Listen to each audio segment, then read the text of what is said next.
Sir ये बताएँ बाबर अनवर साहब कराची में पैदा हुए, कराची से ताल्लुक़ रखते हैं, कराची में दीगर पॉपुलर जमातें भी रही हैं, जिस दौर में आपने सियासत कराची में इंतहाई फलती-फूलती हुई देखी, उसके बावजूद कराची में आप एक अनपॉपुलर जमात जो कि ठीक है मुल्क की जमात है, मुल्क की इस वक़्त सबसे बड़ी जमात है, वफ़ाक हुकूमत कर रही है, चौथा टेन्योर है आपका, लेकिन कराची के भी अपने डायनामिक्स है ना, जैसे आप कह रहे हैं कि हल्का इंतख़ाब है, हल्के की सियासत है। तो कराची में आपने first choice should have been MQ, the second व I guess so it should have been PTI अगर हालात को देखते हुए चला जाता तो। अदरवाइज़ फिर सिंध में पीपल्स पार्टी तो रिलेटेबल रेलेवेंट है ही ना। आपने नून लीग का क्यों इंतखाब किया?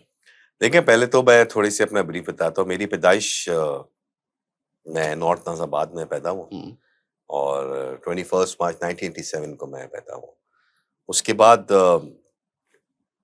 नाज़ाबाद में मेरी पैदाइश थी, हमारा बड़ा अच्छा इलाका था। फिर कुछ एक दौर 92 से कुछ दौर ऐसा आया कि हमें भी नाज़ाबाद छोड़ना पड़ा और वहाँ के जो हालात थे उस वक़्त हमारे शहर के, उसके ट्रॉमा आज भी एक 5 साल के बच्चे के जो ट्रॉमास थे ना, वो आज भी मेरे दिमाग के अंदर हैं।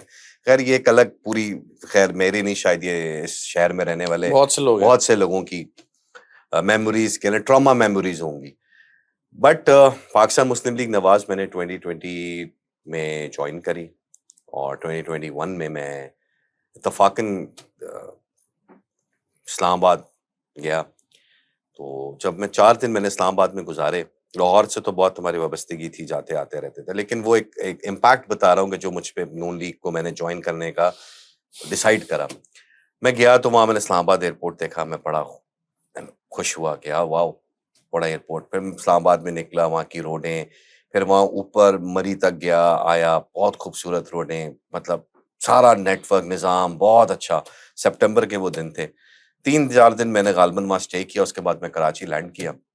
कराची लैंड हुआ जैसे ही मैं कराची पहुँचा हूँ, मैंने अपनी गाड़ी स्टार्ट की और मैं अपने जब एयरपोर्ट से निकला हूँ, तो मुझे उस वक़्त एहसास हुआ कि यार कहाँ पंजाब है, कहाँ सिंध है।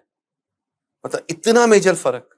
क्या आप यकीन करें मेरी डिफेंस में रिहाइश है, एयरपोर्ट से डिफेंस तक मैं जब आया तो शायद ही मुझे कहीं ऐसी कोई रोड मिली होगी जहाँ मेरी गाड़ी ने बबलिंग ना की हो या मुझे कोई खड्डा ना मिला हो।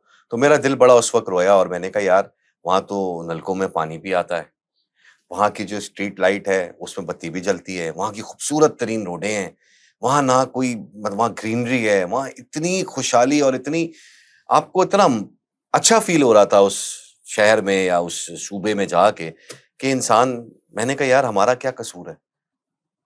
तो मैं उस वक़्त मैंने रियलाइज़ किया कि हमारा कसूर ही ये सिर्फ़ ये है कि हम काम करने वाली जमात को, काम करने वाले लोगों को सपोर्ट नहीं करते हैं। हम सिर्फ़ अपने ड्राइंग रूम की पॉलिटिक्स करते हैं, बस यार मुल्क के हालात बहुत ख़राब हैं।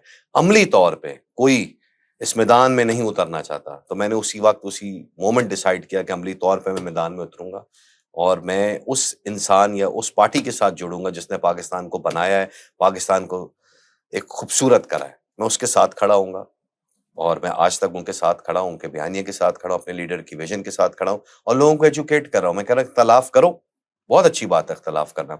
हर किसी की चॉइस है सपोर्ट करना, अपनी-अपनी डिज़ायर्ड पार्टीज़ या अपने-अपने डिज़ायर्ड लोग करो, बट उनसे सवाल भी तो करो। लोग हमसे सवाल करते हैं कराची के हालात ऐसे क्यों हैं? आपने भी शायद अभी मेरे से प्रोग्राम से पहले हमसे क्यों सवाल करते हो कराची के हालात कैसे? सवाल करो उन मुंतखब नुमाइंदों से, जिनको आपने मुंतखब किया। वो 20 साल, 25 साल का स्पैम जिन्होंने गुज़ारा, उन लोगों से सवाल करो।